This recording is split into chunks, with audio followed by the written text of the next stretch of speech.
So there are tools by which this statement is emphasized over and over and over and over again. The human being is in loss, or verily the human being or man is at loss, mankind is in doom, etc., etc. Don't even begin to cover the rage and the terror that is embedded in the language of this ayah, that Allah Azza wa Jal depicts in the words, إِنَّ الْإِنسَانَ لَفِي خُسْرٍ. Let's talk a little bit about the word khusr. In the original session, I told you there's a difference between the word khusr that's used here. Then there's the word khusran that occurs in the Quran also. And then there's the word khasara. And the difference between them, just as a quick recap, khusran is the worst kind of loss. So for example, Allah says, خَسِرَ الدُّنْيَا وَالْآخِرَةِ ذَلِكَ هُوَ الْخُسْرَانِ. He lost the dunya and the akhirah. That is the ultimate loss. That's the worst kind of loss. That's not for everyone, but that's for the worst kind of person. Then khusran is used. Khasar is used when you are already in trouble and you add to your trouble. So for example, وَاتَّبَعُوا مَنْ لَمْ يَزِدْهُ مَالُهُ وَوَلَدُهُ إِلَّا خَسَارًا. It's used with ziyada usually. It didn't increase them in anything but loss. Meaning they were already in trouble, it added to their trouble. It's used in that sense. But khusr is the base form. Meaning generally all human beings are in a state of tremendous loss. So khasira, the way it's used in Arabic, is also used in the meaning of suffering, in addition to loss. Loss is the common translation. Khasira fi bay'ihi also means he suffered loss in his business. It also means to lose your capital altogether. We made reference to this before also. You put your money in a business. Not only does it not make money, but you lose all your investment money also. This is called khusr. If you lost, just the profits, you broke even. This is not called khusr. If you lost the money you put in of your own, all of it is gone too. The essential capital, what's called in Arabic ra'sul mal. If that is gone, then that's called khusr. It's also, by the way, used when you are conned. Like if you say khasirat tijaratuhu, it's one of the meanings of that is his business went under, but it also means his business was destroyed by means of some kind of trickery. Somebody conned him, somebody deceived him, and that made his business go down. So there's this allusion to deception also in the word khusr. Human beings are deceiving themselves. They're in a kind of deception, and that's leading them to a loss. The antonym, the opposite of khasirat tijaratuhu is rabihat tijaratuhu. His business became profitable. That he not only put his money in, he got more out of it too. So Allah Azza wa Jal uses this word. This is a little bit about the word khusran. Let's talk a little bit about the word al-insan in the ayah, just as we talked about it linguistically before, but just what the ulama have said. Al-insanu lil-jins, anna an-nasa fi khusran min tijaratihim. First, al-insan lil-jins. That this word insan is referring to all human beings. So when Allah says the human being is no doubt in deep trouble, in deep loss, there is no exception. Because the jins in Arabic means the entire category. No one should think when they read the ayah, not me, somebody else. I can think of my neighbor, I can think of these other kuffar that are in trouble. That's not the idea when you use the word jins. It is a universal statement. Then the second, we read this in Zamakhshari also, أَنَّ النَّاسَ فِي خُسْرَانٍ مِّن تِجَارَتِهِمْ إِلَّا الصَّالِحِينَ وَحْدَهُمْ. That people are in tremendous loss because of the trades they make. In other words, they put their money and their effort and their time into things that they think will bring them profit, but they bring them nothing but loss. إِلَّا الصَّالِحِينَ, except for the righteous, وَحْدَهُمْ, them alone. May Allah make us from them. لِأَنَّهُمُ اشْتَرَاوُا الْآخِرَةَ بِالدُّنْيَا. Because those are the people which trade did they do? They purchased the akhirah in exchange for giving up the pleasures of dunya. That's the transaction that the salihin made. فَرَبِحُوا وَسَعِدُوا. That then they were profitable and they were happy. وَمَنْ عَدَاهُمْ تَجَرُّوا خِلَافَ تِجَارَتِهِمْ. And then whoever was an enemy against them, who stood against this transaction of theirs, فَوَقَعُوا فِي الْخَسَارَ وَالشَّقَاوَةِ. Then they remained in loss and in despair.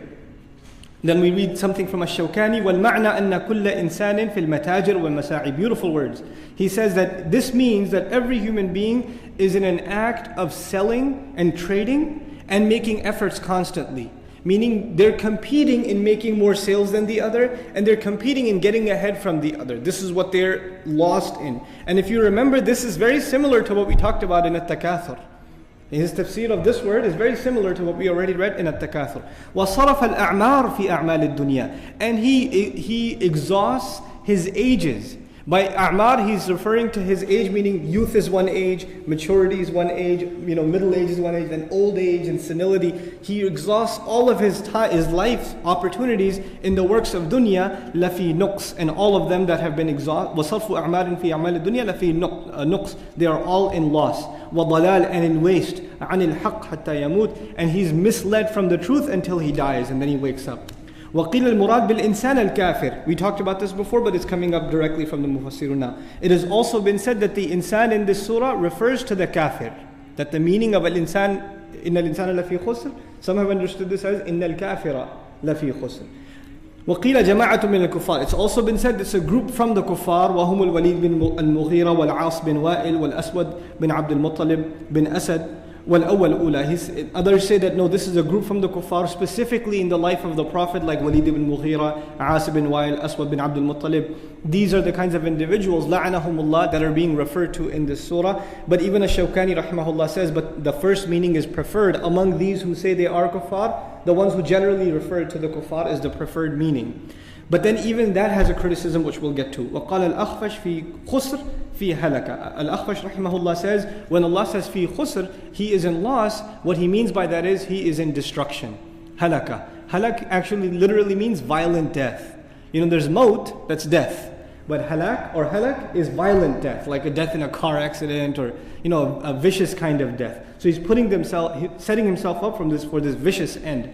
وَقَالَ الْفَرَّاء عُقُوبَةً. And Farra says that this is a terrible ending. Uquba means a consequence, an ending that is scary for others to watch. In other words, one's end, that when other people see this, I don't want to end up like that.